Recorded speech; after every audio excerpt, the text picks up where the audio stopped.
Boa noite, bom dia. Bem-vindos de volta ao Rio de Janeiro pós-carnaval de 2024. Nós que estávamos lá no carnaval daqueles tempos. Estamos aqui, vivemos a experiência lá e a experiência continua aqui com o luxo da presença do homem para falar sobre essa experiência, sobre essa ode à liberdade.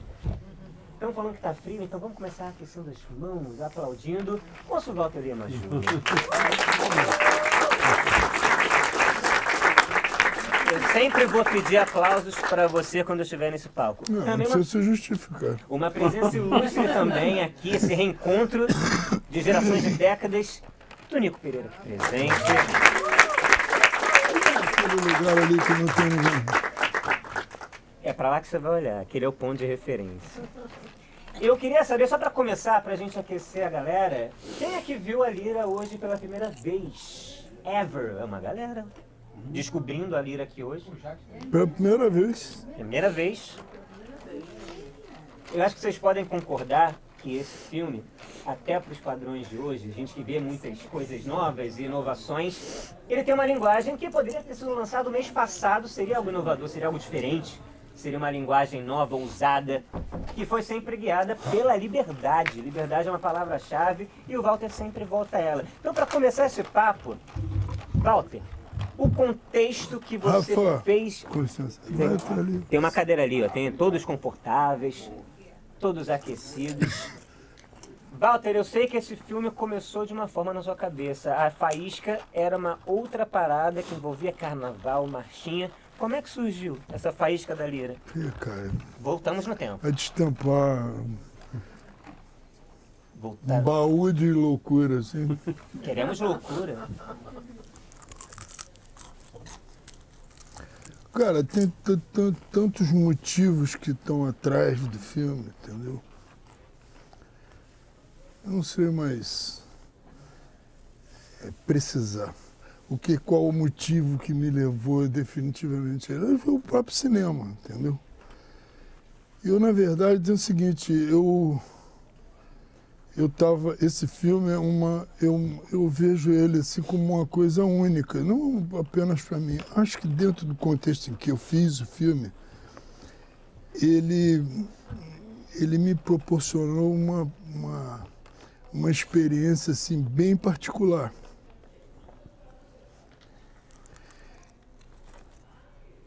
Deixa eu reportar a vocês algumas coisas. Eu tinha acabado de fazer um filme, quando, de repente, eu me vi praticamente sem o filme. O Brasil Ano 2000 é um filme que foi muito censurado e eu não tive um mercado para explorar o filme. Então eu fiquei com o filme, em fragmentos, na verdade, entendeu? Porque o exibidor não exibia o filme. E com uma dívida monstruosa para pagar, né? Porque não existia Ancine, não existia nada disso. Então, o que existia era papagaio no banco, entendeu? Para pagar. Não, nem tinha. Embrafilme naquele momento, nem isso. Isso tinha. É 68, 69, né? O filme pronto, né? O Brasil em 2000 não tinha Embrafilme, nem existia Embrafilme. Mas eu fiquei com essa dívida para pagar. E essa dívida me levou a tentar um outro filme. Eu fiz um filme pequeno, chamado Na Boca da Noite, baseado numa peça teatral chamada O Assalto, do Zé Vicente, que também não tinha público. Peraí. Eu quero uma, por favor. Uma aqui. Quem são agora? Eunice Gutmann, né? Eunice. TT, né? Desculpa incomodar. E em breve mais, teremos fôlego. Dali pro Jacques Luiz. Estou gostando disso aqui, de levar alegria às pessoas. De quem é essa aqui? É o Renato Martins lá. Com a mão pro alto, e essa aqui... Me ajudem com as mãos. Só isso. É quem interativo. É o serviço de bordo, isso aí. Peraí, depois a gente acerta. Quem mais? Mão? Eu tinha pedido. É dentro da nossa amiga. Aqui. Ela pediu. Obrigada, Brasil. Tudo bem? Estamos voltando Na Boca da Noite. Podemos... eu estava diante disso. Eu tenho que produzir um filme para poder pagar aquela dívida, né? Então, as saídas para quem faz cinema é fazer cinema. Eu vou fazer o filme para conseguir pagar aquele outro e assim vai adiante, né? E no caso da Lírio Delírio, eu já naquele momento eu não estava nem... primeiro, Na Boca da Noite, o assalto não significou nada para entrar no mercado. Então, eu fui fazer documentários, fui trabalhar, de repente, quando eu vi, eu estava trabalhando para um programa de documentários que a Globo estava produzindo, chamado Globo Shell Especial. E eu fiz um documentário para eles, ia fazer um segundo sobre o Rio São Francisco, eu fiz um sobre arquitetura, ia fazer um outro sobre o Rio São Francisco, foi suspenso, deram para outra pessoa fazer, e eu, de repente, aquele programa acabou e eles inventaram o Globo Repórter. Aí me convidaram para trabalhar no Globo Repórter. Eu fiquei, então, trabalhando no Globo Repórter, e enquanto trabalhava no Globo Repórter, com uma raiva danada, ele estava fazendo o Globo Repórter, entendeu? E eu falei, porra, eu tenho que fazer filme, deu uma perseguição na minha cabeça, entendeu? Entendeu? Eu tenho que, não dá para mim esse negócio de TV Globo, todo mundo para mim era uma merda, entendeu? Então, eu estava vivendo esse drama, entendeu, ali. Mas, na verdade, eu estava fazendo um documentário por mês. Isso era uma coisa extraordinária para mim. Com equipe, com câmera, com... Calcula, eu tenho que fazer um documentário por mês e não tem crítica, não tem nada, entendeu? É uma ditadura, ninguém fala porcaria nenhuma desses filmes que passam na televisão, é só exercício. Pô, é tudo que você precisa, não? Então essa era a minha vantagem. Eu só tinha essa vantagem. A um determinado momento, quando eu pensei em fazer a Lírio Delírio, entendeu? Eu pensei a partir dessa minha vantagem.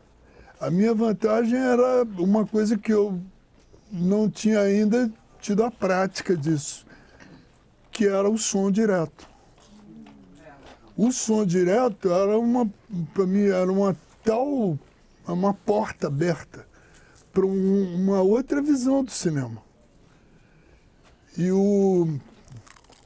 isso podia, sabe, ter um significado para mim. Eu sou uma pessoa que eu não tenho... Não pode dizer assim, você é um cara meio destemido, entendeu? Eu não tenho o menor preconceito em relação ao que eu posso fazer no cinema. Eu acho que eu sou nato em sala de cinema, praticamente. Então eu gosto de cinema. Eu convivo com isso dentro de mim, entendeu? Isso não é nenhuma glória, é uma sina, entendeu? Mas está dentro de mim. Não passa não, né? Continua. Não passa. É uma coisa que não dá para descartar isso. Está sempre, entendeu? Mas o que eu podia fazer naquele momento era duas coisas: ou um filme ou fazer análise. Eu tinha sido preso, entendeu? Então, na minha família tinha gente presa, meu irmão era preso, entendeu? Meu irmão depois saiu, levou 2 anos preso aqui na Ilha Grande, era um cara ligado a uma organização política, entendeu? Depois foi mandado daqui para o Chile, foi parar no Chile do Allende, caiu o Allende, ele ficou por lá, entendeu? Ele levou anos fora do Brasil, entendeu? A minha situação, eu tinha sido preso, entendeu? Não tão gravemente quanto o meu irmão foi, mas ao mesmo tempo tinha sido preso. E isso tem um preço, né? Você paga um certo preço por isso. Principalmente se você não serviu o exército, que nem eu, entendeu? Que não tinha a menor noção do que era estar preso num quartel da polícia do exército, entendeu? Tudo isso tinha um peso muito grande, entendeu? Para mim. e mais a dívida do Brasil em 2000, e mais as pressões, né, de ter que ganhar dinheiro, ter que fazer a vida, tudo isso. Era uma soma de incompetências muito grande de que tinha que ser resolvido. Então, a análise seria uma. Eu fui parar numa análise. A um determinado momento, o analista virou para mim. Eu levei algum tempo fazendo uma análise individual e de uma certa forma havia uma necessidade que eu fizesse uma experiência de grupo. Isso foi dito para mim pela minha analista e eu fui parar num grupo.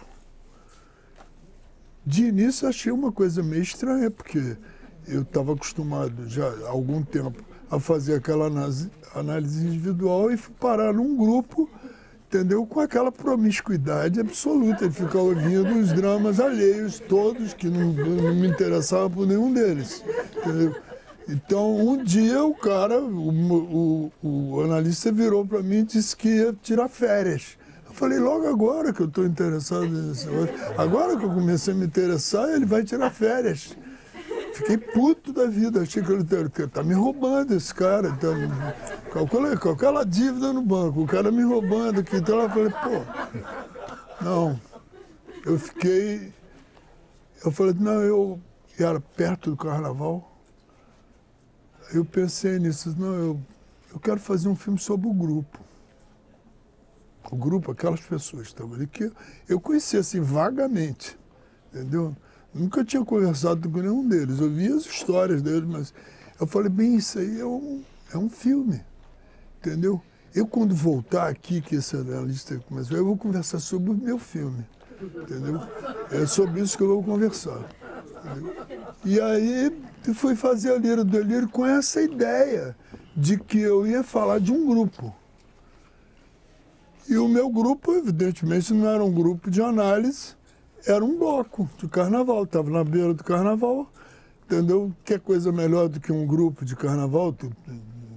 Várias pessoas loucas, sem nenhum compromisso com nada ali, mandando ver no carnaval. Pensei, então, numa estrutura de uma possibilidade dramatúrgica que seria a lembrança de carnaval, que fica dentro da gente a respeito do carnaval. E o que fica dentro, pelo menos para mim, entendeu? O que ficou para mim nesses anos todos de ver carnaval, entendeu? E inclusive participar de carnaval de rua, entendeu? A um determinado momento na minha vida eu entrei em bloco de carnaval de rua. Então, era música de carnaval, as canções de carnaval. Então, cada pessoa seria uma música de carnaval, entendeu? E todas elas têm uma historinha. Toda música tem uma historinha, né?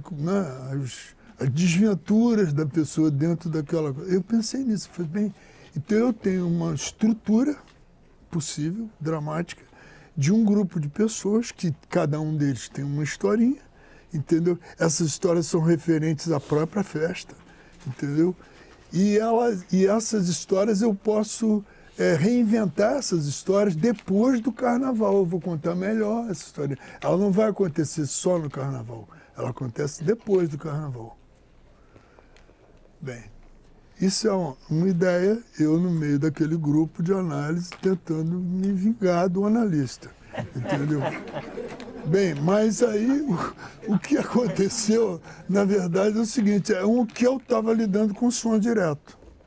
E o que é exatamente o som direto? Eu estou fazendo essa longa introdução, porque a gente vai falar de outras coisas relativas a isso. Então, quer dizer, espero, né? Então, e aí o que eu pensei com relação ao som direto é que eu tinha feito um filme, Menino de Engenho, que é um filme dublado, entendeu? Tinha participado do Deus e o Diabo, que era um filme dublado, entendeu? Tinha feito o Brasil em 2000, que era um filme dublado. Tinha feito uma adaptação de uma peça de teatro, que era um diálogo decorado, entendeu? Pelos atores, e fiz com os próprios atores que tinham feito no teatro. E eu estava fazendo todo mês um filme com gente que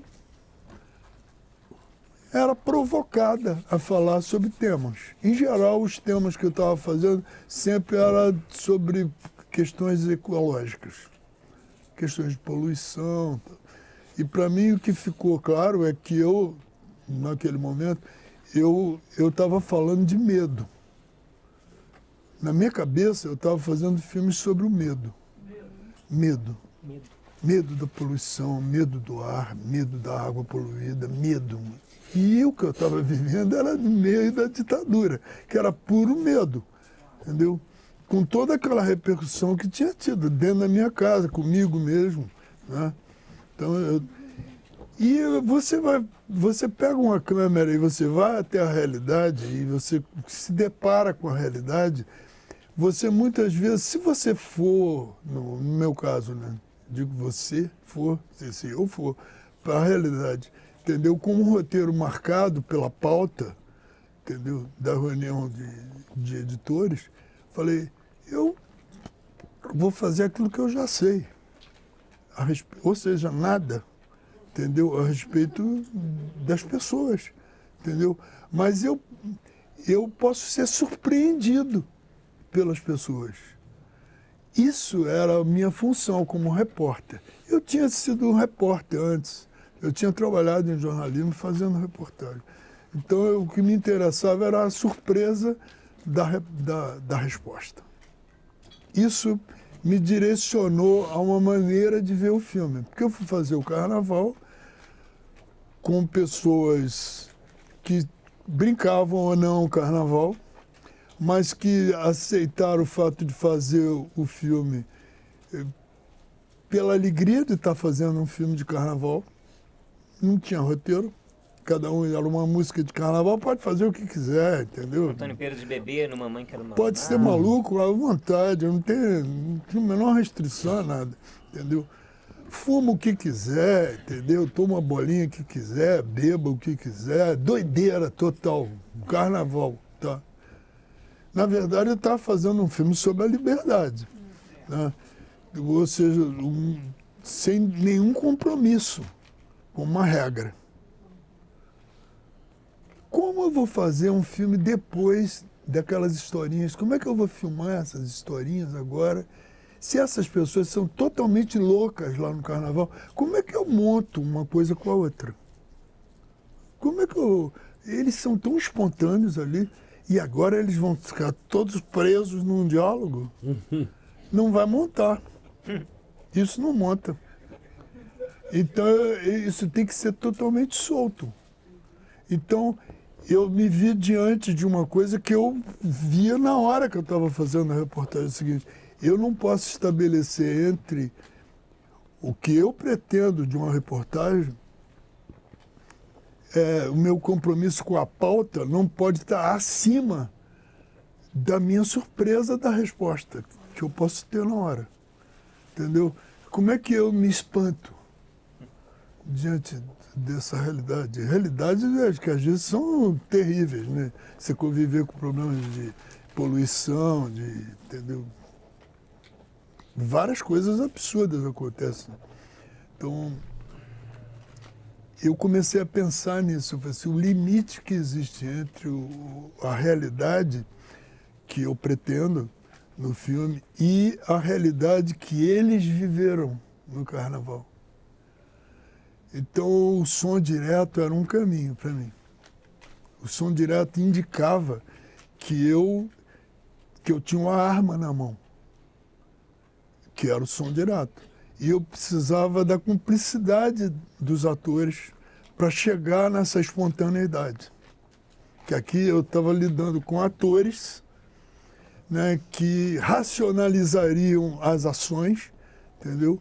E eu precisava do espanto.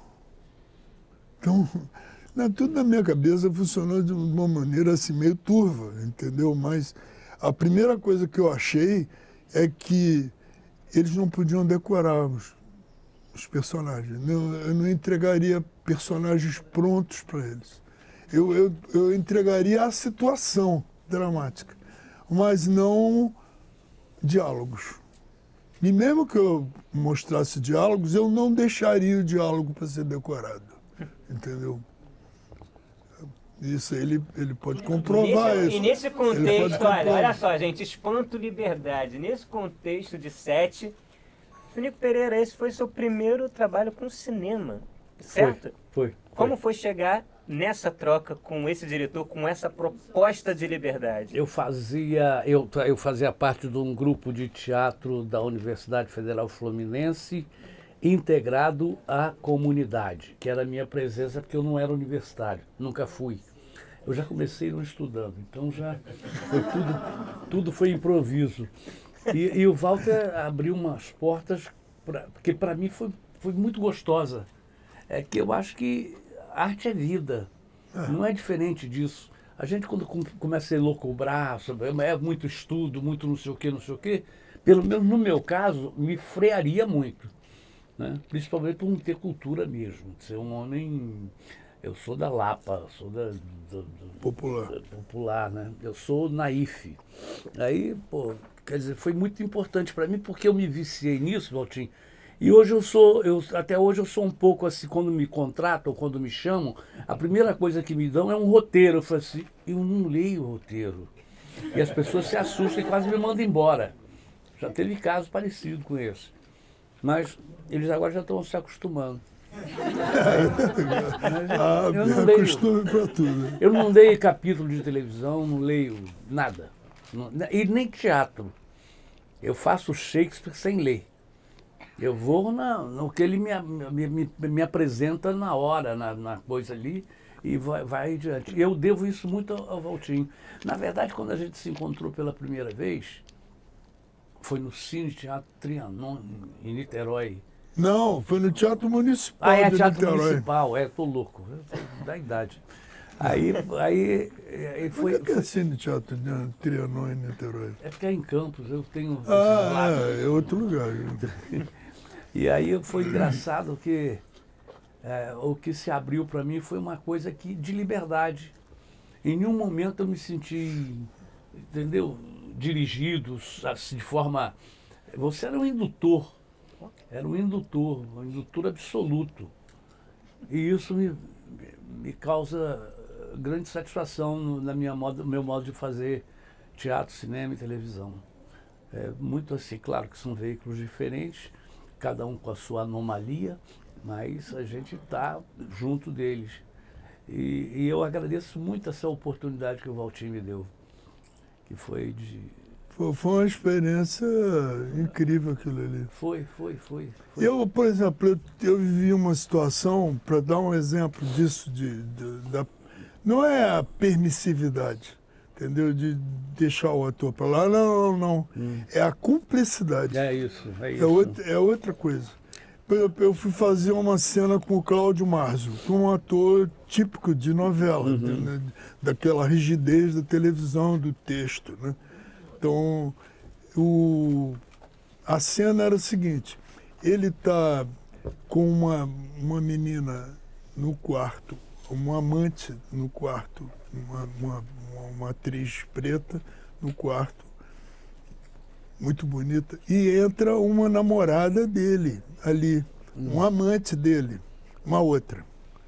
E ela quer conversar com ele, pedir coisas, exigir coisas. E ele sai do quarto onde ele estava com essa amante e vem para o lado de fora para conversar com essa nova figura que chegou e passa a sofrer algumas exigências ali, né? Eu quero isso, eu quero aquilo, e ele vai ficando nervoso, entendeu? A outra que está lá dentro do quarto começa a se sentir incomodada, porque ela estava tão bem transando com o cara, de repente apareceu aquela mulher ali, veio atrapalhar tudo, entendeu? Aí ela começa a apresentar sinais de desconforto. Ela, por exemplo, tira a saia e fica pelada no meio da coisa. E ela cria um desconforto para o cara. Daqui a pouco ela tira essa parte superior da roupa. E ele vai... Quando eu propus a cena, o Cláudio imediatamente começou a manifestar o seguinte, ele tinha um maço de cigarro, ele começou a usar o cigarro, então ele batia ali, fazia, tentava ligar, sabe, acender o cigarro, e a mão trêmula, mas não sei o que, eu falei, cara, Não estou acreditando porra nenhuma desse cigarro, entendeu? Não falei nada. Falei nada para ele. Simplesmente peguei o mal. E quando ele estava distraído, fui lá, peguei o maço de cigarro dele e escondi. É uma direção. Agora foda-se. Vai ter que procurar o cigarro. E aí eu criei a possibilidade de uma ação para ele. Ele vai fazer o que ele quer. Ele vai fazer o que ele quer. Só que ele vai ter que procurar. Entendeu? E aí a primeira coisa que ele falou assim, cadê o maço de cigarro? Eu falei, pô, acertei na música. Entendeu? Ele ficou procurando o tempo inteiro o maço de cigarro. Entendeu? Ele já estava impaciente. E a mulher foi ficando cada vez pior, porque ela ia se despindo. E ele ouvia aquilo, né, e queria superar aquilo. Não conseguia, porque ele não conseguia encontrar o maço de cigarro. O cigarro passou a ser o causador daquilo. Né? Isso era uma situação. Ou entregar um texto para ele, ou para a Anessia, coisa, entregar o texto e a pessoa, tá bom, deixa aqui, conversa, pô. Jesus não sabe a cena. Você já sabe a história da cena, agora você vai dizer com tuas palavras. O que me interessava era o erro, entendeu? Era o risco. Eu estava correndo risco, o filme inteiro é o risco. O filme inteirinho é o risco. E eu acho que isso está no filme. Entendeu? O filme está correndo o risco de não ser nada, de ser um atropelo. Entendeu? E eu tinha consciência disso. Por isso que eu acho que esse filme ele tem uma coisa muito particular. Ele, de certa maneira, eu vou usar isso aqui como um adjetivo, mas não é tanto. É mais um substantivo que um adjetivo. Ele é único, entendeu? Nesse sentido, entendeu? Porque eu corria todos os riscos com ele. E o tempo inteiro eu corri esses riscos com ele. O tempo inteiro. Até hoje, eu corro um certo risco. Eu nem vejo mais, porque pode... você pode descobrir coisas que estavam dentro de você e não apenas naquilo que você estava dividindo com as pessoas. Eu vou encerrar aqui meu discurso inicial. Inicial. Só para você ficar quieto. Não, porque eu vou trazer mais. Eu sei que você vai trazer, vai ficar me provocando aqui. Mas eu, na verdade, o que eu vejo é o seguinte, eu já falei isso aqui, vou repetir, eu sou um espectador de cinema. Eu não ignoro isso, faço questão de que ele exista, entendeu? Esse espectador. Eu entro no cinema para embarcar no filme. E eu quero que meus filmes possam proporcionar isso às pessoas, entendeu? Posso não acertar, mas eu tentei, entendeu? Proporcionar isso para as pessoas. Acho que é importante você ir embora para a tela, entendeu? Vai junto, entendeu? Porque eu, na verdade, eu sinto o cinema dessa maneira, entendeu? Para mim... Então e o filme brinca então com gêneros. Você está diante de uma história policialesca. Né? Vai acontecer tal coisa, existe uma situação que será que ela vai conseguir resgatar aquela criança? Será que não é? Tudo isso é a clichêria geral de um filme policialesco. Entendeu? O que está sendo tratado ali é o desencontro das pessoas com elas mesmas. Entendeu? Porque elas não sabem onde é que elas estão indo, entendeu? Elas não dominam aquelas falas, entendeu? Elas estão procurando elas mesmas dentro daquilo, né?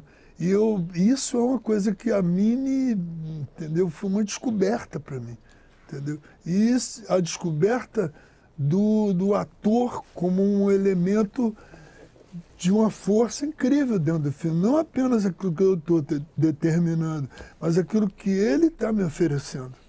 Entendeu? E que eu posso permitir a mim mesmo e a ele também de que ele me surpreenda com aquilo. E isso eu passei a usar isso para mim, mesmo que o ator decore. Mesmo que o ator decore. entendeu? Isso já aconteceu em outras ocasiões, aconteceu até na inocência, entendeu? Aconteceu nos Desafinados, aconteceu. Que eram outros entendeu? processos, né? Totalmente diferente, com diálogo marcado e tudo, entendeu? Mas eu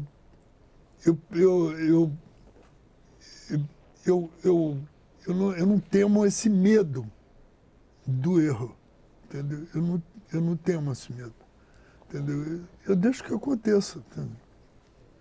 Pode ser que eu consiga driblar ele, entendeu? Pode ser que ele me levante uma questão que eu não tenho controle dele absoluto, entendeu? E que ele me leve a uma outra coisa, entendeu? Porque eu sou um espectador, eu quero ter surpresa, entendeu? Eu quero ter essa surpresa de estar vendo um filme e não ficar enredado naquele círculo vicioso que já sei o que vai ocorrer, entendeu? Eu quero ter esse prazer. Falando nessa surpresa, Bem, nessa descoberta, que aí você me traz os tópicos, né? Eu também quero ouvir um pouco da experiência do Moço Tunico. Falando dessa experiência de descobrir o gênero, descobrir o próprio texto. O personagem do Tunico, ele começou meio que pequeno, quase um figurante, e foi crescendo ao longo da trama, ao longo da filmagem, foi crescendo, inclusive culminando numa indicação a prêmio de ator coadjuvante.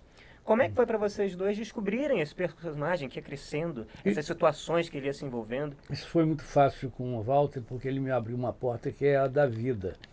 E nada mais improvisado que a vida.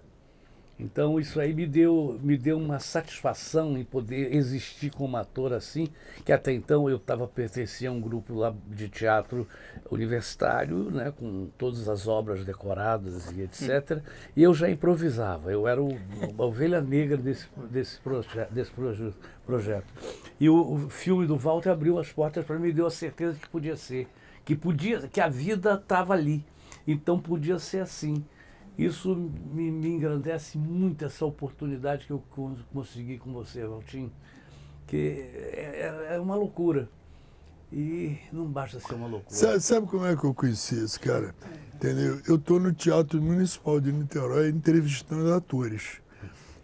Pessoas que poderiam participar do filme, eventualmente, dentro do bloco de carnaval, né? Um bando de malucos, entendeu? Tomando todas, e eu deveria ter pelo menos algum freio, né? De arrumação ali entre aqueles atores que estavam indo lá. Calcula o Pereio, o Doido, o Barreto, calcula aquelas pessoas todas. Todos estavam doidos naquela época. Todos estavam doidos, não tinha só o Pereio, entendeu? Mas aí eu estou entrevistando os atores quando de repente tem uma pessoa insatisfeita com o mundo, com as coisas, que começou a me interpelar de lá da plateia, entendeu? Era ele. Eu comecei a achar aquilo maravilhoso, porque ele me provocava, entendeu?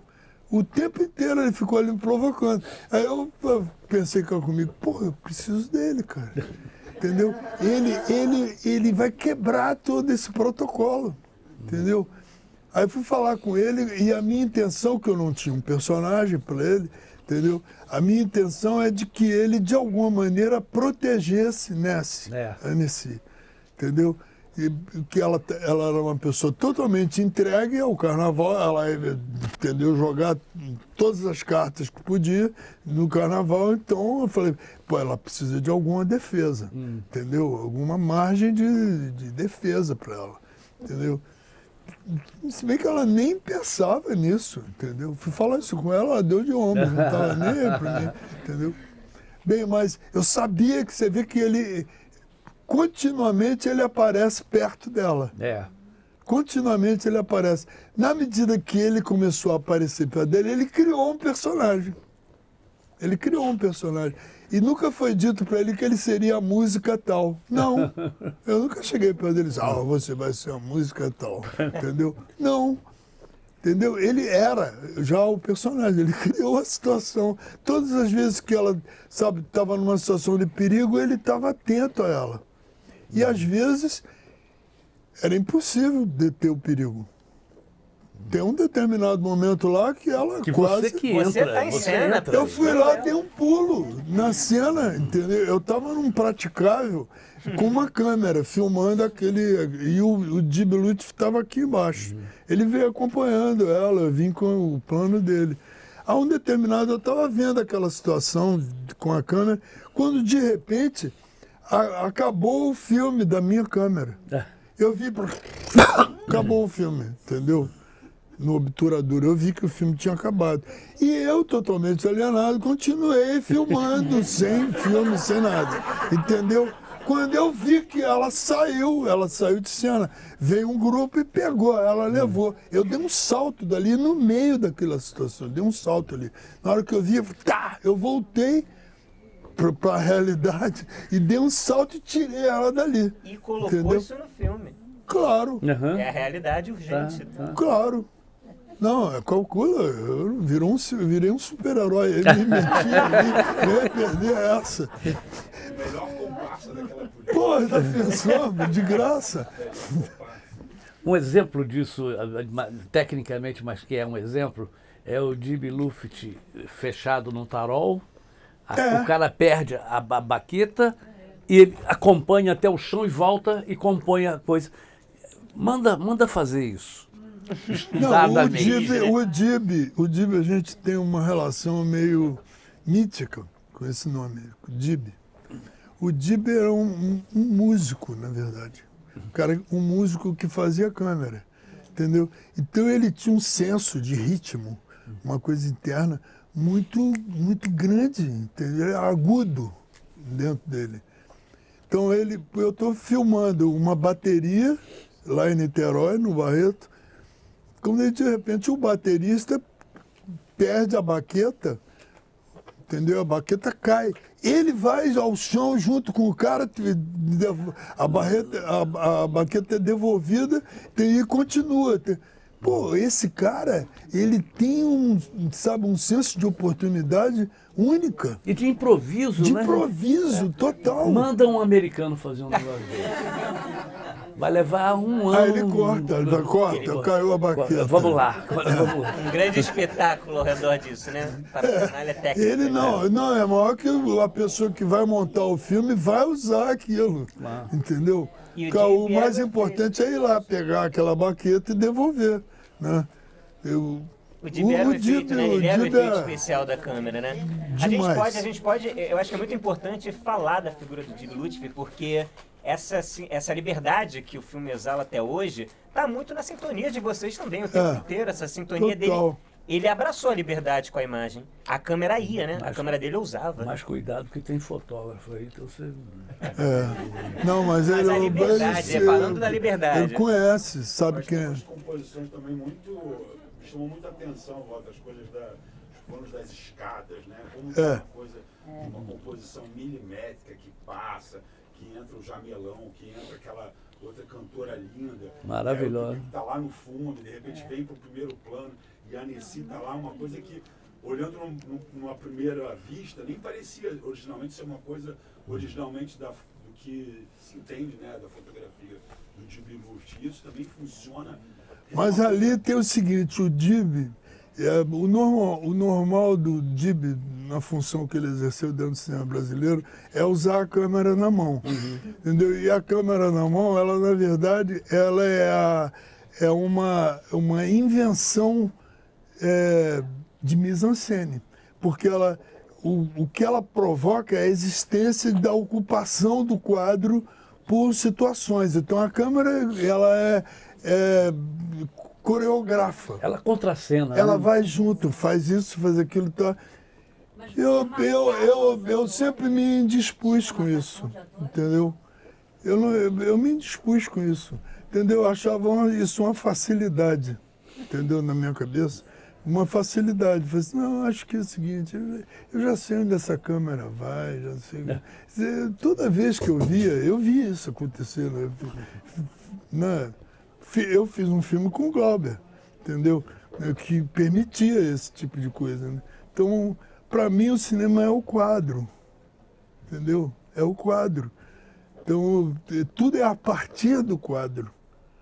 Eu acho que o Dib nunca fez um filme que tivesse tanta zoom à disposição, tele na mão dele, do que A Lira do Delírio, entendeu? Porque ele continuamente, ele estava sempre fazendo, ele até ria disso. Mas o que o falar do riso do Dib é o seguinte, o Dib era um cara que tinha uma alegria de estar fazendo filme. Única. E era muito interno. Né? Única.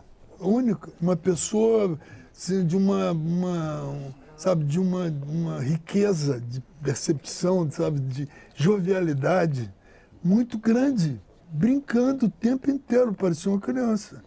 Entendeu? E isso era explícito no trabalho dele, ele não Demais, tinha nada... o tempo inteiro sacaneando as pessoas. Sempre, Clima leve, né? Leve, Levíssimo. uma pessoa levíssima. Teve uma questão ali que surgiu. Qual foi mesmo a questão que você trouxe? Eu estava vendo essa cena da escada, entre outras, né, da atriz ir para frente, chegar mais perto. Você teve uma direção dessa mise-en-scène de marcar os atores ou foi livre também isso? Não, podia ter, não me lembro assim, mas eu acho que podia ter. Eu sabia que se você tem aquela geografia cenográfica, entendeu? Você tem limites. Você tem uma escada que sobe, tem uma outra, né? Uma escada que vai até o meio do caminho, ela quebra, ela vira uma outra subida, você já tem um ângulo ali daquela coisa. Se você colocar em cima, você de novo vai reproduzir esse mesmo espaço cênico, né? Então, você já, ao definir a geografia daquele local, você já está colocando, entendeu? Dividindo o quadro em vários, né? O chão que está lá com o pessoal dançando, o pessoal que está andando aqui pela escada, tem uma multiplicidade de ações, né? Então, e essa situação é uma situação do qual ele não poderia fugir, porque ele sempre encontraria a escada, entendeu? Agora, ele poderia usar, dentro do plano, ele poderia usar as entradas. Eu nunca dei zoom para ele, agora faz zoom aqui. Não, eu dava o quadro, entendeu? Inclusive porque eu vejo cinema dessa maneira, entendeu? Então, para mim é o quadro. Hoje em dia, essa coisa... No outro dia eu fui conversando com o Pedro Farkas, com quem eu já fiz vários filmes, ele falou assim, não, você hoje em dia você liga muito mais para os atores do que para o quadro. Eu falei, pode ser, mas o ator no quadro. Tá no quadro, né? Ator enquadrado. Tá no quadro. Porque o cinema se expressa através do quadro, entendeu? É uma síntese, entendeu? É uma síntese. Você já está dizendo alguma coisa só pelo quadro. No caso específico do Dib, o que pôde acontecer comigo foi o seguinte, eu dei para o Dib a pessoa com quem eu trabalhava no Globo Repórter para ser o foquista dele, o Dib. A chegada do Dib ao cinema se deu pela televisão. O Dib era um cinegrafista da televisão, entendeu? Então ele se acostumou a ser instantâneo, entendeu? Fazer reportagem, fazer o foco junto, tudo na hora, entendeu? Ele tinha essa habilidade. E eu estava trabalhando no Globo Repórter com um cara que fazia isso. Então, eu peguei esse rapaz, o Mário, e levei para o Dib e falei, o Dib, eu queria te apresentar esse cara aqui, que ele é bom de câmera, mas ele é bom de foco. E o Dib falava a mesma língua que ele, se entendeu muito bem com o Mário, entendeu? Então, todas as zooms possíveis que ele queria fazer, ele mexendo no diafragma muitas vezes, entendeu? Ele fazia isso tranquilamente com aquele cara era cúmplice dele. E o amor do Dib tinha uma coisa muito engraçada, que acabava uma filmagem, ele desmontava a câmera toda, limpar, fazia, era uma coisa assim, enlouquecida, né? Na cama ele abria, não ficava só lá na cena, ele tinha um cuidado. Essa coisa que o Walter falou, da alegria do Dib, né? Toda vez que eu encontrava, ele não precisava falar nada, era olhar para ele e ele rir. Ele sorria, ele estava sempre sorrindo. Era olhar para ele começava a rir. Então, uma pessoa linda, eu digo. Uma pessoa linda. O Mair também na edição foi muito legal também, não sei a interferência também, sua qual foi, mas o Mair... Não, total. Pô, o Mair foi um ponto de apoio. O processo da montagem, Walter. Como é que foi? Porque o filme tem uma força na edição muito grande. É rico, né? É muito. Então, Walter começou a captar o carnaval em 73. E aí teve um hiato, você voltou a fazer essa outra parte, essa segunda parte, em 35mm, em 76. É. Qual o momento que você entendeu? Tem o filme, não vou mais filmar, porque foi um processo, foi mais de um ano de filmagem. Em qual momento você viu que acabou? Não, mais um ano de filmagem não. Eu quando filmei a parte que eu filmei em 4 semanas. Toda aquela parte da gafieira, tudo aquilo ali, tudo aquilo da Lapa foi filmado em 4 semanas. Existia esse limite? Não, era o que o dinheiro dava. Né? Se eu pudesse, estava filmando até hoje. Você perguntou sobre a edição, que eu fiquei curioso também, que era um material. Você falou que ficou muito tempo editando, quase um ano. Como é que Não, ali que tinha o seguinte, eu filmei toda a primeira parte do filme em 16mm, em cores e negativo. Né? Então, eu tinha muito tempo de filmagem, filmado de carnaval. Então, não, da rua, do bloco em Niterói. Carnaval, aí cenas de carnaval. Entendeu? Eu tinha umas 6 horas. E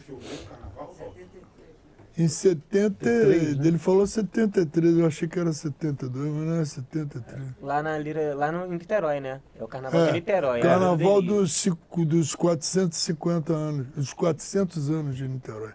450 anos foi há pouco tempo. E é um carnaval bonito, forte, né? Era um carnaval que celebrava uma data da cidade, entendeu? Os 400 anos da cidade. E eu sou nascido em Niterói, né? Então aquele lugar me diz respeito, entendeu? Aquela praça me diz respeito. Eu passei minha infância brincando naquela praça, ali ainda aparece a Nara Leão, tá? Entendeu? É um lugar que me diz respeito, entendeu? Não vai nenhum sentimentalismo com relação a esse Niterói, não. Entendeu? Aliás, é uma das grandes vantagens de Niterói. Niterói é uma cidade muito crítica de si mesmo. Né? E transmite isso para quem nasceu por lá. Entendeu? Não sem ficar tendo crises orgásticas pelas belezas da cidade. Não. É uma cidade bem crítica, aliás, em relação a isso. Mas quando eu me vi diante da situação de ter aquele volume de material, entendeu? O que eu tinha que fazer era, em primeiro lugar, para eu me organizar em relação à montagem do filme. Em primeiro lugar, eu tinha que fazer uma pré-montagem do material selecionado para ser ampliado. Eu não ia ampliar aquele material todo, não havia dinheiro para isso, entendeu? Ampliar 6 horas de 16mm, entendeu? Calcula. Eu tinha que fazer uma triagem daquilo, selecionar o que me interessava, etc. Eu levei um tempão fazendo isso. Já com o editor do filme? Já com esse editor ou sozinho? Essa primeira Não, triagem? eu fiz isso com o Mair. Não, a primeira que eu fiz não foi com o Mair. Eu fiz uma pré daquilo que eu filmei no agora do filme, entendeu? Na parte da Lapa. Primeiro eu fiz com outra pessoa, não o Mair, entendeu? Um cara chamado Raul Soares, entendeu? E esse rapaz comigo, a gente pré-editou todo, vamos dizer assim, tudo que era relativo à estrutura policialesca do filme, entendeu? Tudo aquilo. Mas chegou a roteirizar, Walter, a botar no papel, assim? Claro, sem poder mostrar para ninguém, né? Mas botar para mim mesmo, para mim mesmo. Para você. Era um lembrete para você, né? Eu até hoje, Rafa, eu uso um pouco isso, por exemplo, eu tenho a mania de botar tudo em, sabe, fichário. Sabe esses fichários que antigamente se usava quando não existia computador? Entendeu? Você usava aquelas fichas assim, botava o roteiro no bolso aqui, assim. Eu vou fazer a cena, Entendeu? Está tudo escrito ali, entendeu? Ideias de plano, está tudo escrito ali. Eu não mostrava isso para ninguém, entendeu? Isso é para mim, entendeu? Mas isso vai organizando. Tem um roteiro na tua cabeça, entendeu? Vai organizando. Existe uma progressão daquilo. Eu vou cortar daqui para cá. Eu quero isso, assim, assim. Eu tenho que fazer tal plano, entendeu? Então, eu não vou esquecer disso. Botava os lembretes no meu bolso. Eu primeiro fiz essa pré-edição do material que eu tinha filmado, entendeu? E depois mostrei isso, inclusive para a Nessi, entendeu? Antes, né? Antes da morte dela, porque ela morreu meses depois da gente ter filmado. Então, antes da morte dela, ela viu o material pré-editado, o material que a gente tinha acabado de filmar.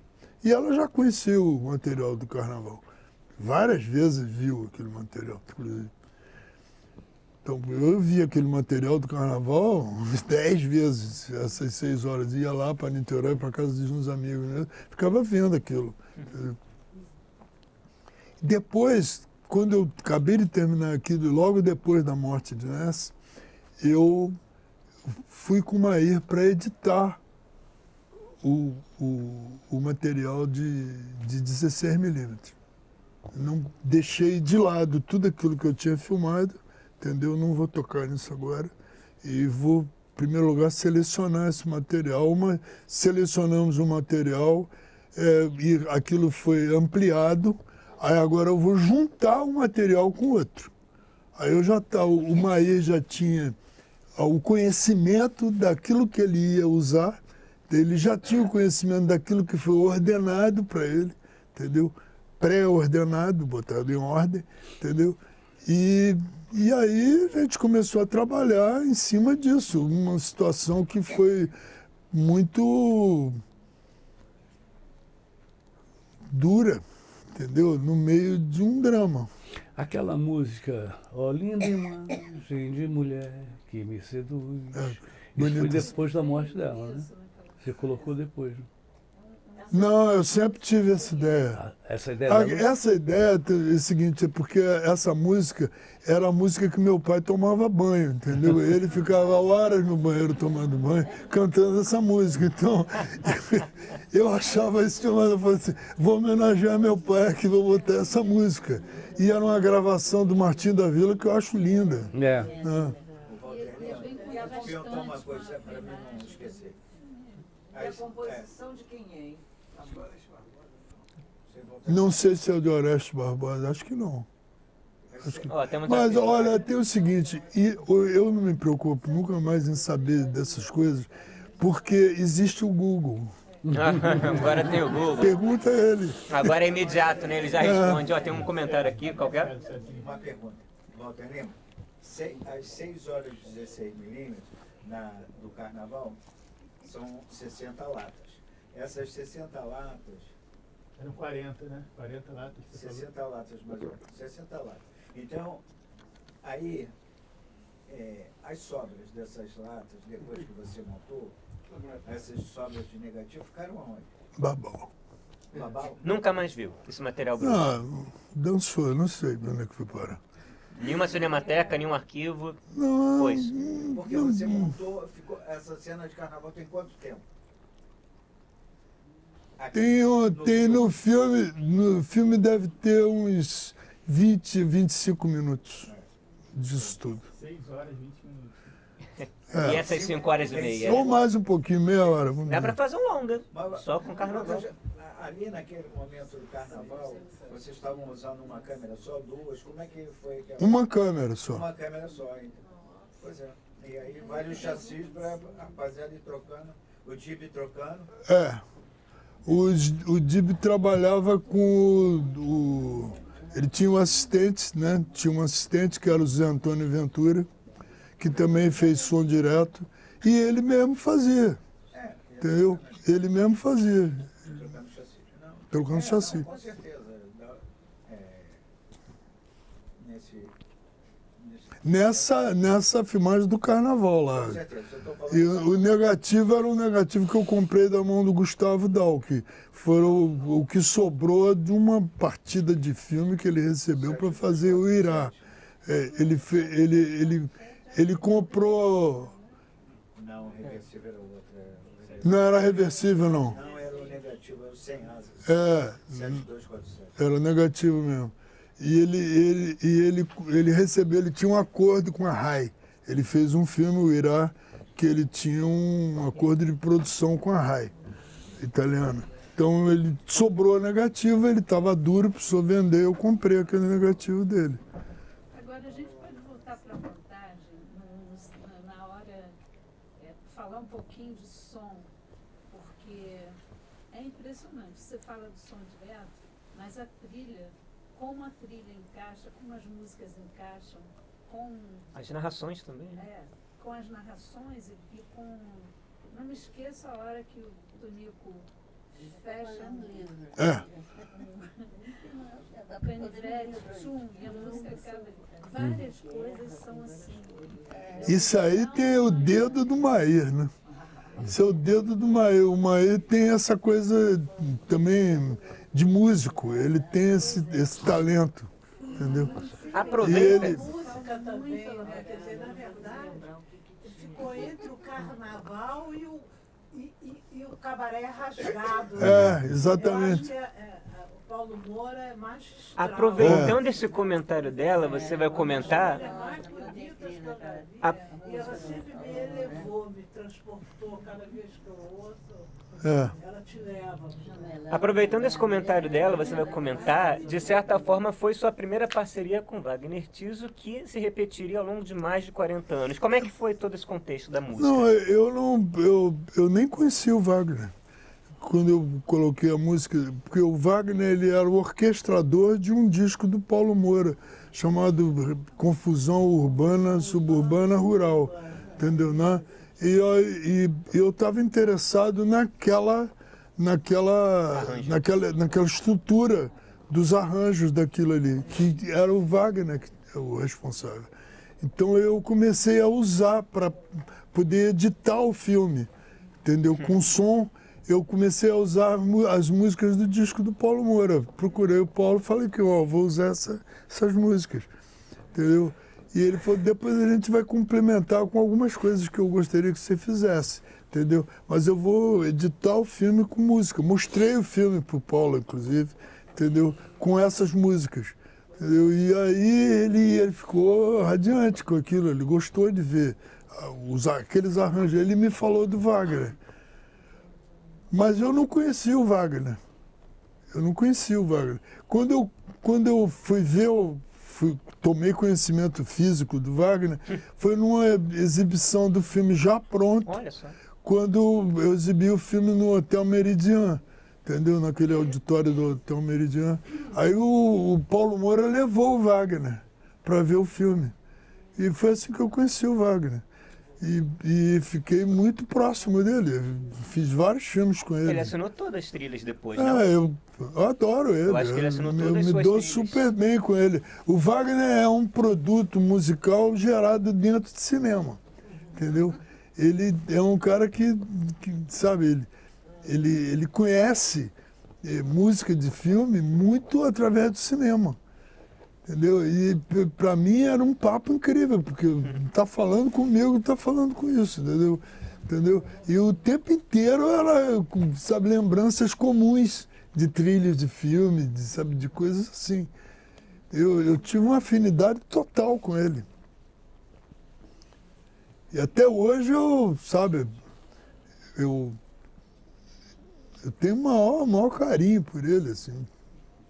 O Wagner esteve aqui no nosso encontro sobre a Ostra e o Vento, pôde falar um pouco dessa parceria, mas tem até um documentário que você fez lá na década de 90, A Música dos Meus Olhos, que é mais ou menos 1h30, você e Wagner falando dessas referências em comum de cinema, aí no meio brota as composições que vocês fizeram juntos, né? Ele falava que você ajudou ele a realizar o sonho de fazer um filme, ele não era cineasta, mas ele se sentia fazendo filmes quando criava as trilhas para você? Ele adora cinema. Um cara, sabe, um cara que foi criado em poeira da vida. Eu manjo essa raça, entendeu? Porque eu faço parte disso, entendeu? O cara que viu o cinema, entendeu? Se entusiasmou com a possibilidade da música no cinema, a música falando dentro do filme, entendeu? E essa afinidade é muito forte entre nós, entendeu? Muito forte. Eu fiz várias coisas. Logo depois da Lira do Delírio, eu fui fazer o Chico Rei e já chamei ele para trabalhar comigo, entendeu? E mais adiante ele fez do Inocência também, fez do Boto, entendeu? Fez dos Desafinados, fez, né? Também da Ostra e Vento também. Através da Sombra também. Deu Através da Sombra. Tudo. Som do carnaval captado direto? Aquelas marchinhas foram direto mesmo? Não, aquelas marchinhas é tudo escolhido a dedo, cara. Entendeu? Carnaval de Niterói não tem delicado, não. Delicado é coisa de... Hein? Não, aquilo sim. Mas o Brasileirinho, que é um clássico absoluto da música brasileira, entendeu? Aquilo ali é escolhido a dedo. Eu quero botar o Brasileirinho, porque me diz respeito, entendeu? Acho demais aquilo. Como é feita a música que ele citou aí, entendeu? Que o Martinho da Vila canta, é porque eu vi meu pai cantar no banheiro. Meu pai, toda vez que ficava horas cantando no banheiro aquela música, repetia várias vezes, todo mundo querendo entrar, e ele ali cantando a música, entendeu? Eu botei isso no filme, entendeu? Porque é uma música que você está esperando dentro do contexto do carnaval. Quando essa música entra, ela dá um choque no espectador. Não, e por outro lado também ela entra num contexto que, posterior à existência daquela cena, a perda dela, eu estou falando, o filme é uma procura dela. A primeira coisa que o filme fala, tem uma voz off de um cara que parece um fantasma no meio da multidão, entendeu? E esse cara está falando a respeito disso quando eu procuro e não te encontro no meio dos blocos e dos rostos, eu me dou conta de que a liberdade é pagã, entendeu? E a carne vale, entendeu? E isso é o início do filme. Tem alguém que está procurando uma coisa que não encontra. Isso foi pensado depois da morte dela, entendeu? Então, como é que aquilo ressoou para mim, entendeu? É evidente que, entendeu? Aquilo bateu em mim de uma maneira muito forte, entendeu? Muito forte, que eu não sei nem o tamanho disso. E ela morreu num acidente, ela caiu num fosso de elevador. Foi uma coisa muito súbita, entendeu? Então, foi uma coisa muito trágica, entendeu? Repentina, ela é muito jovem. Não, de repente é uma coisa tão surpreendente. A vida é surpreendente, mas você nunca espera assim, essa surpresa sem trombetas. Vai acontecer, não. De repente acontece. E por mais que você tivesse todo o material já filmado, mudou todo o material já filmado. Aquela parte, tem uma parte muito tocante que ela fala, parece um texto biográfico, uma memória biográfica. Que ela está dentro do espelho. Dentro do espelho, né? Ela ia contar uma história dela, entendeu? Eu falei para ela, falei assim, não, eu queria que você contasse uma coisa, fizesse uma confissão, entendeu? Tua. E ela me contava uma história dela, que eu não vou aqui relatar a história, mas... E que era uma história de uma transgressão absoluta dela com a família dela, entendeu? O que aconteceu com ela, entendeu? No dia que ela soube da morte da irmã dela. O que aconteceu com ela, entendeu? E ela me contava isso. Eu falei, por que você não fala aquela coisa? Aí ela, na hora que eu estava indo fazer a cena com ela, a gente vinha andando pela rua, lá em Laranjeira, aquela rua Pereira da Silva, ia em direção ao escritório da RF Faria, né, onde a gente iria fazer a cena. Aí ela falou assim, está me incomodando eu ter que contar essa história. Eu falei assim, não, você não precisa contar essa história. Essa história ela é apenas uma representação de alguma coisa que você tem guardado dentro de você. Eu só quero essa representação. Você não precisa contar essa história. Inventa outra. Entendeu? Conta pra mim outra história, mas... E aí ela inventou aquela. Entendeu? De que ela estava dançando, entendeu? Ela inventou uma história. Eu estou aqui fazendo um barulho aqui, por puro nervosismo, e estou incomodando ele aqui. É liberdade criativa aqui também, a estética aqui. A trilha vira trilha. E essa coisa de usar os nomes dos atores nos personagens? É muito bom. Eliminar a fronteira. Entendeu? Eliminar, essa era uma coisa que me batia. É uma segurança pro ator, né? Ter um... Não, eu vou eliminar a fronteira entre ele e o personagem. O personagem vai se chamar Aderbal, sei lá, João, José, o que seja. E o nome dele é Tunico. Eu falei, pera lá, Tunico é Tunico. Entendeu? Peré é Peré. Peré falou para eu assim, Peré é mais caro. Ele inicialmente não curtiu esse negócio. Eu falei assim, não, mas vai ter que ser Peré, cara, que você, para fugir de ser Peré, é fogo, viu? Você não vai conseguir. E ele tá bem pra caramba no filme. Mas isso era o limite, entendeu? Quer dizer, não havia o limite. É porque não é comum se fazer isso. Os atores ficam meio... Ele é ele. Mas o ator... Quando o ator está fazendo, eu posso estar errado, mas o ator, onde está o ator na hora que o ator é o José? Onde é que ele está? Ele é uma pessoa, ele sofre, ele tem angústias, ele está pensando em outra coisa. Onde é que ele está? Esse momento, entendeu? É rico. Entendeu? É feito o ator que vai ser maquiado, entendeu? Vem o ator vai ser maquiado, aí vem uma pessoa fofoqueira que é um maquiador ou uma maquiadora e começa a contar casos. Ele está indo em direção a uma coisa ali, aí vem aquela pessoa dispersando ele, entendeu? Você tem que falar com a pessoa. Vem aqui, eu não quero que você fique contando as coisas, você está acabando com a vida do camarada, entendeu? Você não pode dizer isso. Eu já tive vários embates, entendeu? Com o maquiador por causa disso só, entendeu? Porque eu fico com medo dele. Ele pode atrapalhar tudo. O processo do ator. Ele está acabando com a vida do ator ali na hora. O ator está trabalhando lá dentro dele, aí vem aquela pessoa contar aquela história. Não tem graça nenhuma mesmo. A palavra não deve ser ação, deve ser foda-se.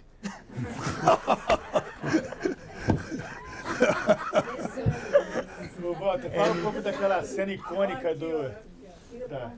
fala, como é que foi a história a inserção da história do bebê no filme?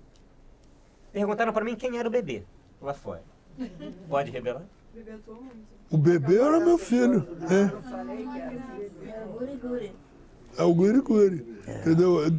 Não, ali é o seguinte, quando eu estava fazendo o Globo Repórter e estava pensando em fazer o filme, ocorreu aí vários casos, né? Na lida geral do jornalismo, da reportagem, você vê, surgiu um caso muito significativo aqui de um garoto chamado Carlinhos que tinha sumido. Essa história do Carlinhos passou a determinar para mim uma linha de raciocínio. Ele foi tirado de uma taxi girl. A mãe dele era uma mulher que tinha tido um amante, entendeu? Com esse amante ela tinha tido um filho, entendeu? E esse cara reapareceu tentando pegar a criança de volta, já garoto. É um filme. Entendeu?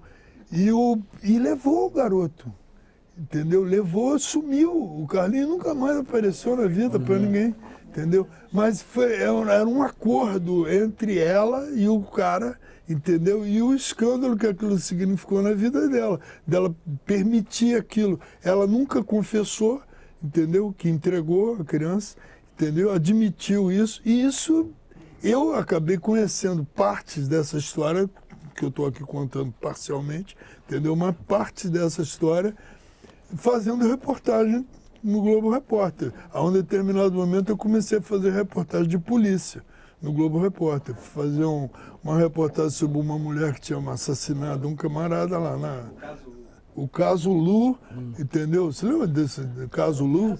Uma menina que matou o amante dela lá na Barra, no meio da ditadura, entendeu? Ela matou o cara junto com um outro cara. E você experimentando cinema de gênero na TV. E eu tava lá fazendo aquilo, entendeu? Uma história policial. Pra TV. Aí você botou a notícia do Uri Geller no jornal, que tem a ver com o sumiço do Carlinhos. Bem, lá no filme. O Uri Geller tem surgiu todas as possíveis, né? Versões possíveis. O Uri Geller estava fazendo um grande sucesso no Brasil. Entortava as colheres. Ele sumiu com o Carlinhos. Não, essa história do Carlinhos, isso foi me enriquecendo a trama policialesca, entendeu? Não só isso, várias coisas foram acontecendo. Porque eu estava vivendo ali a situação no Globo Repórter, estava fazendo reportagem de polícia, estava vivendo essas coisas, entendeu? Eu estou tirando, aproveitando do que eu tinha, entendeu? O filme era vivo, né? O filme era aberto. O filme era totalmente vivo. Não, agora ia contar a história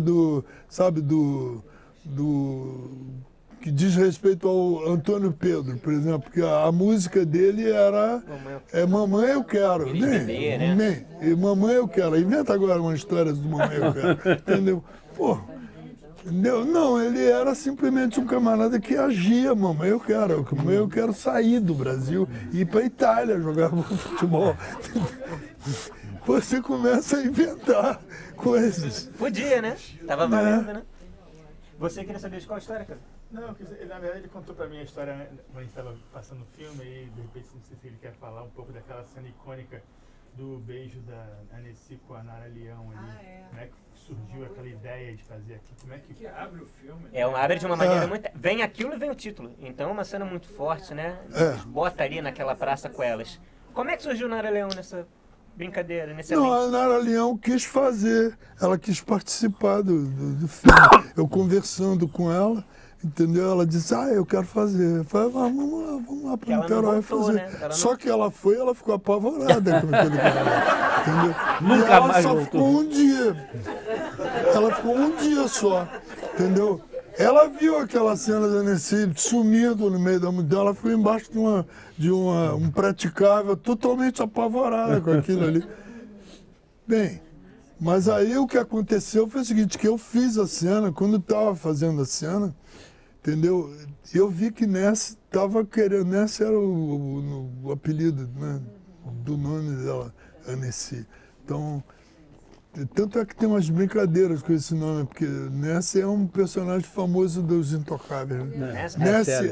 Elliot Ness. E eu chamei o personagem de Ness Elliot, porque é um personagem de história policial. Então, ela quando ela estava fazendo a cena, a Nara estava meio acanhada com aquilo, entendeu? E Ness estava a 1000 por hora. Eu falei para Ness, dá um beijo nela. Entendeu? Aí Nessa falou assim, você acha que... Eu falei, não, dá um beijo só, entendeu? Dá um beijo nela. Aí Nessa deu um beijo. E a surpresa para mim é que o Dib, tal como ele pega a baqueta caindo, ele gostou do beijo, ele foi lá no beijo, entendeu? Porque ele ia perder a oportunidade. Não houve repetição da cena. Depois a Nara chegou... Foi lá em casa com o Cacá, entendeu? E disse pra mim, falou assim, volta, tudo bem, fui lá, fiz o filme. A Nara era uma pessoa totalmente na legalidade, entendeu? Então, ela falou pra mim, Mas eu não posso continuar fazendo aquilo, entendeu? Eu não tenho nada a ver com isso. Eu falei assim, ô Nara, tem o seguinte, eu tenho um apego danado àquela cena que você fez no filme. Eu não queria perder a cena. Eu falei assim, mas quem disse que você vai perder? A cena é tua, foi você que filmou, eu é que não quero ir mais, entendeu? Mas eu já fui, você já gastou o teu filme comigo, então a cena é tua. Você vê, eu nem uso o nome dela no filme. Eu falei, bem, não me cabe usar o nome dela. Entendeu? Eu não tenho esse direito. Entendeu? O Cacá aparece também. O Cacá não aparece uma hora atrás do carnaval? Não, só se foi um erro de montagem, porque eu não tiraria. Brincadeira, hein? Eu achei que eu vi. Não, eu vou olhar isso. Curioso que, de fato, nem nas imagens de divulgação tem várias fotos e não tem a foto dela em momento nenhum, de fato, mas não tem como passar indiferente aquele momento lindo, né? Não, eu me senti à vontade porque ela foi lá em casa e me disse isso. Ela foi com o Cacá falou, eu não tenho nada a ver com isso, isso é dela, entendeu? Mas eu falei para ela claramente, falei assim, Nara, tem o seguinte, eu acho, para mim, uma das cenas mais bonitas que eu já consegui fazer, entendeu? E eu não quero perder essa cena. Aí ela falou assim, a cena é tua, pô. Eu não vou tirar essa cena de você, essa cena é tua, entendeu? Usa a cena. O que eu não podia, e aí por uma questão de, entendeu, de respeito a ela, não podia usar o nome dela. Se ela foi à minha casa e dizer que ela não queria participar, entendeu? Mas me permitia usar as cenas que eu usei, entendeu? E nem todas, porque eu não usei todas. Eu não usei todas. Ela brincando, carnaval, hoje mesmo botei numa chamada para esse nosso encontro aqui, uma cena dela correndo com Ness no carnaval. Então, aquilo ali eu não usei. Já que estamos na praça com essa cena, uma pergunta. No momento que tem lá um pequeno embaraço, que a gente vê que ela fica meio desconcertada com um beijo, tem uma risada maravilhosa para fora de câmera. As duas olham para fora e sorriem. Tem uma... Você lembra qual foi aquele contexto? Uma brincadeira para aliviar ela, para quebrar a tensão? Não, porque Ness deu o beijo nela. Ela tomou, ela foi uma surpresa para ela, entendeu? Aí eu vi que tinha cena de surpresa, eu gritei assim, aí vocês duas, hein, então, aí 1-0, hein, entendeu? Aí ela olhou assim e desfez aquele clima. Ilumina, falei, né, tudo bem. Sorriso. Mas a Inês não perdeu a cena. Ela não perdeu a cena, ela olhou aquilo, aí ela beijou o ombro da outra. E o Dibi, que é um gênio, entendeu? O Dibi foi lá. Entendeu? Sentimos um beijo todo. Não, demais. O Dibi é uma pessoa presente na filmagem. Ele não... Outra coisa que me chamou a atenção é aquela faca do Cláudio. Do Cláudio Mar. É aquela faca. Uma faca. Tanta coisa, uma faca. Uma faca. É uma faca. Você pode entender o pé da letra. Ela está dando uma facada, ela está querendo pegar alguma grana dele. Até literalmente. Né? E ela está usando a faca assim, de uma maneira meio sem vergonha. Ela está, né, masturbando a faca. Uma pergunta lá, a mão erguida. Só tem cineasta cascudo aqui, já fizeram quase todas as perguntas que eu queria fazer. Mas o que eu sentia, foi a primeira vez que eu assisti esse filme, eu vim ver porque um colega meu, ele fez o trabalho dele de conclusão de UF em cima do teu filme, o Léo Ribeiro fez. E aí, eu senti muito documentário, eu senti inclusive o nome dos atores. Eu senti muito orgulho no documentário. E você falando desse momento de documentário que você estava vivendo ao fazer o filme, essas imagens do carnaval com um som direto me colocaram lá dentro mesmo da coisa. E eu vi o bicho pegando. Eu entendi que no carnaval ali o bicho estava pegando, a equipe tinha de proteger, que eu vi que uma hora aqueles índios ali em Niterói iam antropofagizar vocês, né? E aí eu fiquei na dúvida do Cabaré Casablanca, dancing, aquilo ali foi criado, tudo cenográfico. Cabaré Casa...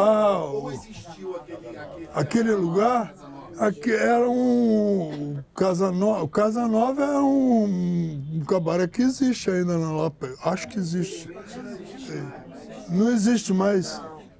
Eu era garoto, fugi de casa pra Fieira, mas foi um cabaré antológico da história da Lapa. Qual? Aquele ali perto dos Arcos da Lapa? O Casa Nova. Casa Nova, né? Casa Blanca. Casa Branca, né? Casa Nova. É o lado do... Não, eu digo do lado do Asa Branca. Do Asa Branca. Sim, sim. Sim. A sua pergunta é... Não. Aquele era um restaurante. Era um restaurante de dia e de noite era um lugar show de travesti. Não era um show de travesti, não. Era uma coisa que tinha música ali. Entendeu? Mas não tinha show de travesti. Travesti tinha lá no Casa Nova. Não, mas aquela Laura de Vison era lá. Lá desse... eu nunca vi. Né? Eu fui lá. E o SPB na ditadura militar. Como? Tem uma foto dela aqui na exposição. Eu morro de saudade, eu e meu irmão fomos alunos dela. Não tem seguindo. Fez muito show ali no Santa Luzia também, tinha um restaurante. Era ali, na rua Santa Luzia, exatamente. É ali mesmo. Ali perto da esquina da Rua México. Mas a sua pergunta era se era documental ou se foi encenado para o filme? Um dancing, né? Então, mas o dancing foi meio farsesco, né? Mas foi encenado ou foi documentado? Né? O dancing em si não era um dancing aquilo ali, né? Não, aquilo tinha uma frequência de pessoas que iam ouvir música, só que eu me apropriei daquele cenário ali e coloquei as pessoas que eu queria, que eu queria ali, entendeu? Levar o Jamelão para lá, o Jamelão não cantava lá, entendeu? Levar a Dona Olinda, Dona Olinda cantava lá na Mente Sá, ela não cantava ali. Essa Dona Olinda Ribeiro era uma figura na Noite do Rio, cantava lindamente. Né? Que bom que você captou isso. E o... Teve cena feita no loft do Mourão? Aonde? Tinha no loft dele. Ali no loft dele. E aí eu vi assim os Arcos da Lapa. Era a casa dele. É onde fica o bebê? Não, o bebê não. O bebê ficava num lugar ali perto onde tem a Leopoldina, ali perto da Leopoldina. E ela falou da Lapa o quê? O visual da Lapa. Não, o visual da Lapa era a casa do Jorge Mourão. Ali Era a casa do Jorge Mourão. Eu conhecia dessa vez. E como é que foi para você essa experiência? E o Jorge Mourão trabalha no filme. Trabalha.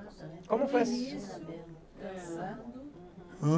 E o banheiro lá era só a metade, se sentava na privada e ficava... Como foi essa experiência de você encontrar essas locações, do tipo, agora vamos filmar em frente ao Maracanã, vamos filmar na Central do Brasil, como é que você decidia, isso vai entrar no filme, vamos lá com a equipe? Porque eu gosto daqueles lugares.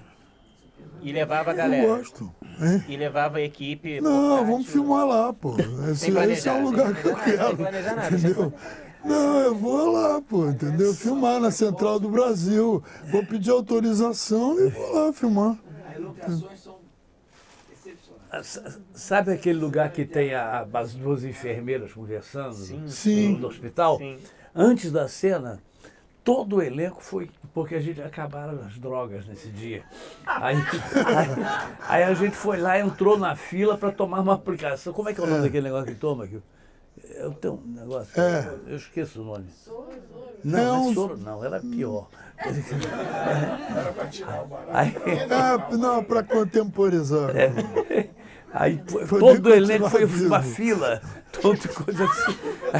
A gente quer o Peré vivia desse negócio.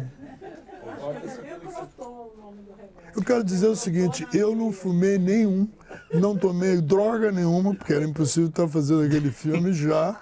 E calcula se eu vou me meter numa fria dessa. Nem eu, nem Dib, a equipe técnica não entrou nessa, entendeu? Agora, isso era uma coisa que estava acontecendo normalmente entre eles. Em primeiro lugar, aquilo era um carnaval.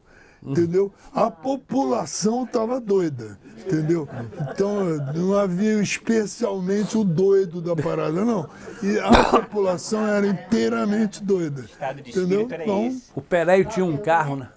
Desculpa. Eu me lembro de você comentar uma vez que teve uma hora que você não controlou mais, que o pessoal deu em cima da Nessie. Essa cena que a gente viu, que eu pulei do praticável e fui lá, tirei ela. Quando eu já não aguentava mais.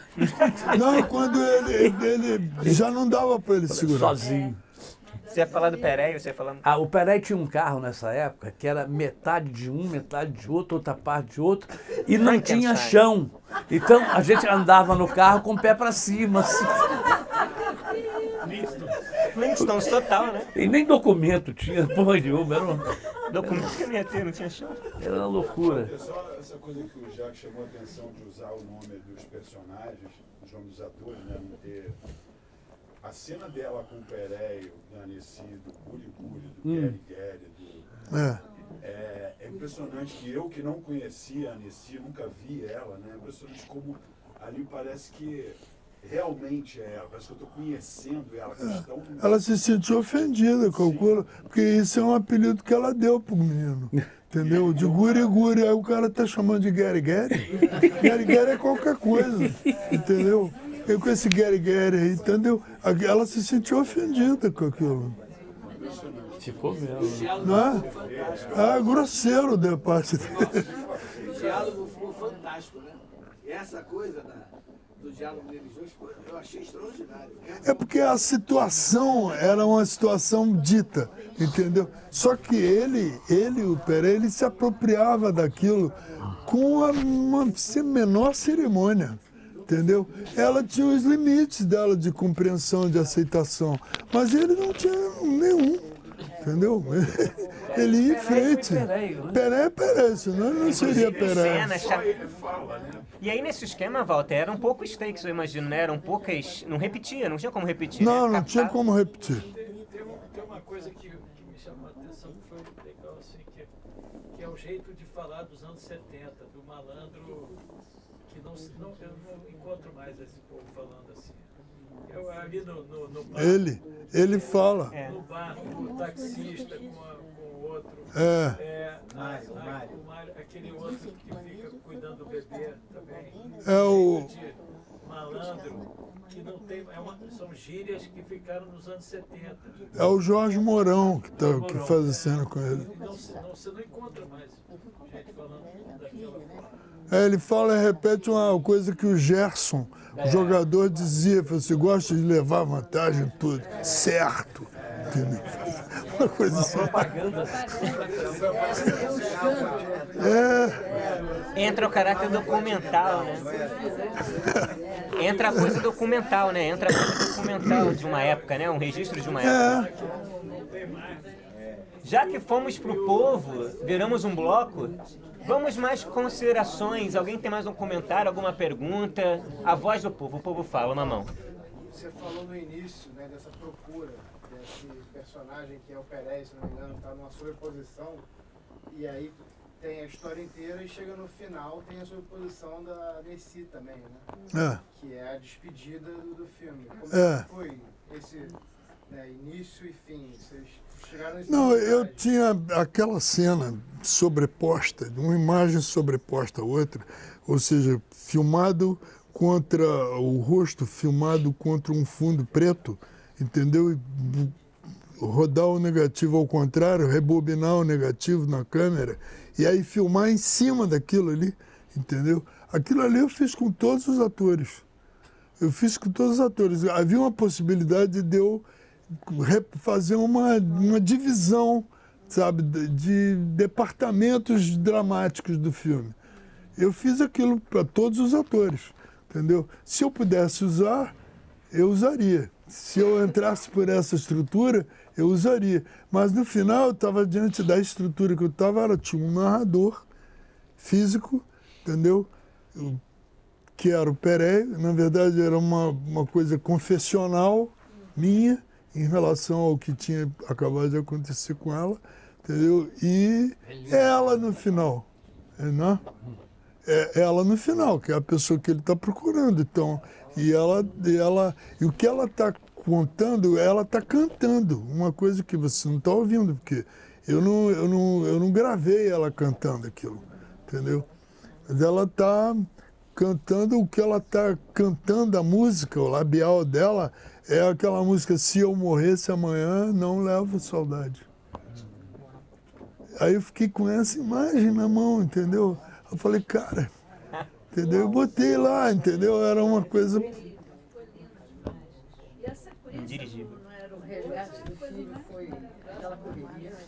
Indirigível. Mais comentários sobre esse aspecto do técnico do filme, da emoção que é ver? Não, na verdade temos que fechar. Então, últimos comentários, últimas reflexões. É uma emoção rever, né? Vem tudo, né? Volta o filme, volta tudo. Eu fico sempre dizendo assim, eu não quero mais ver esse filme. Mas ele... Sempre tem esse negócio comigo, eu fico... Mas não tem como separar, porque é isso, é a vida dirigindo junto. Comentários, gente, comentários de filme, agora é o último lance. Dodico Pereira, fecha com chave de ouro aí no comentário. Cavi botou em você essa chave. Eu queria fechar com chave de ouro, mas a minha vontade maior agora é o banheiro. Você não tem chave de ouro melhor. Não há chave de ouro. Essa é a chave. Né? Você vê quantas pessoas precisam. Haja banheiro. Hoje é segunda-feira, Botafogo não dorme, então o papo continua. Fica ali fora. Eu vou levantar e vou. Corra. Cuidado aí. Obrigado pela presença de todos. Em breve tem mais Walter celebrando muitos anos de carreira, muitos filmes aqui entre nós, a gente conversa mais. Não, e o corredor está aberto. Bota o menino de engenho. O povo pede menino de engenho, o povo pede Chico Rei, o povo pede mais Walter. Continua lá fora o nosso papo. O Caio tá bom para animar auditório. Esse aqui é o cara. Mas é o auditório teu. Eu tô aqui para apresentar-te.